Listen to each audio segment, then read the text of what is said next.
Many people say that if the government was hiding real knowledge about UFOs, the secret would leak out. After all, no one can keep that big of a secret for so long. Well, the truth is, the secret has been leaking out. People like myself, people still in the military, people scared for their lives who speak anonymously, have been whispering the news for years. And there are many ways to counter what witnesses say. Government debunking programs make some of us look foolish. Threats of prison, loss of benefits, and salary silence other witnesses. Often intelligence agencies sponsor ridiculous tales and spread them throughout the UFO community just to make the more reliable witnesses and information seem less credible. Yet there are some of us who are mad enough to speak out, no matter what the consequences. There are people making policy in Washington, D.C. that were never elected to make policy. These guys are not responsible to any of the legally constituted branches of our government. This information must be exposed and the group robbed of its secret control. So here you'll find a small bit of what the many ex-governmental employees have to say about what they've seen. And the first witness is none other than myself. For more details about what I've personally seen during my years in the military, go ahead and play the video you see down there in the corner.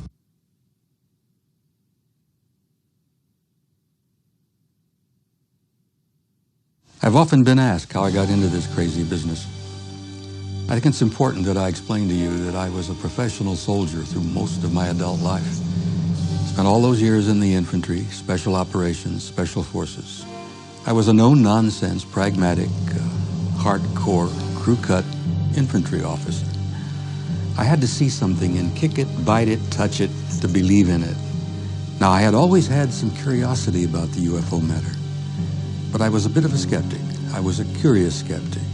I'd heard about it, read some reports about it, but I didn't really believe very much about it.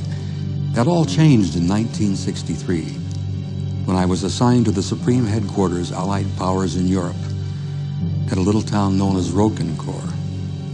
I arrived in the summer of 1963, and I was immediately assigned to the Operations Division. And from that, I was further assigned to work in the Operations Center, a place we called SHOC, the Supreme Headquarters Operations Center. To work in the war room, I had to have a cosmic top-secret clearance. So my top-secret level of access was upgraded at that time to cosmic top-secret. And when I started working in the war room, I realized that there was a lot of gossip going on, a lot of talk. We're talking about it. It seems that SHAPE had initiated a study of UFOs in 1961. Now, the problem seemed to have been simply this. We and the Soviets had almost gone to war with each other at least a half a dozen times for the wrong reasons.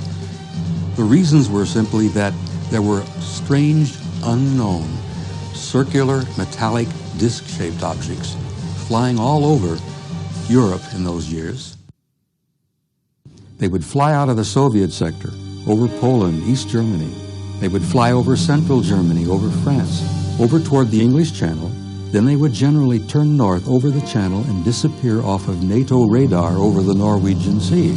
These large, circular, metallic objects were flying in formation, very high, very fast, and very clearly under intelligent control. For a time, the Soviets thought they belonged to us, and for a short time, we honestly thought they might have belonged to the Soviets. But it became very clear after a while that the advanced technology that these objects were demonstrating was so far beyond anything we or the Soviets had that none of us could have had that kind of machinery flying at that time. Even today, we cannot match some of that technology. The performance of these craft, the altitudes they could reach, the speeds they could reach, the fact that they could stop on a dime, do abrupt 90-degree angle turns. So they initiated a study in 1961 at SHAPE headquarters to figure out, first of all, what the hell's going on? What are these objects? Where are they from? Who owns them? Why are they here? What's taking place? The subject was given a cosmic top-secret classification. They initiated it in the summer of '61. It was underway when I arrived in '63. I was there when it was published in the summer of 1964. This document literally changed my life. And literally, it affected and changed the lives of every person who was there, who had access to it. When the thing was published in 1964, they only printed it in 15 copies. It was cosmic top secret. Copy number 1 went to the Secretary General of NATO. Copy number 2 went to General Lemnitzer, my boss, the Supreme Allied Commander, the one we called SACEUR. Copy number 3 was placed in the vault in shock in the war room. I worked there regularly. We were in there sometimes on 12-hour shifts. Well, after the summer of '64, while I was on duty there one morning, I'm sitting there twiddling my thumbs. There's not much happening. The teletype machines are quiet. The phones are not ringing. And the controller who was on duty at that time was an Air Force bird colonel who saw that I was sort of fidgeting. He went over to the vault and he pulled this document out and he threw it on my desk and he says, "Here, read this. This will wake you up." It not only woke me up, it changed my life forever. The document itself was only about 1.5 inches thick, but it was supported by about 8 inches of annexes and appendices. There were 10 separate annexes to the document that supported it. There were annexes on electromagnetic effects, on weather conditions, atmospheric conditions, sightings, photographs on abductions. There were photos of autopsies of little gray guys. And it was quite a shocking experience for me because the old curious skeptic, for the first time in his life, realized that this wasn't fantasy. This was real.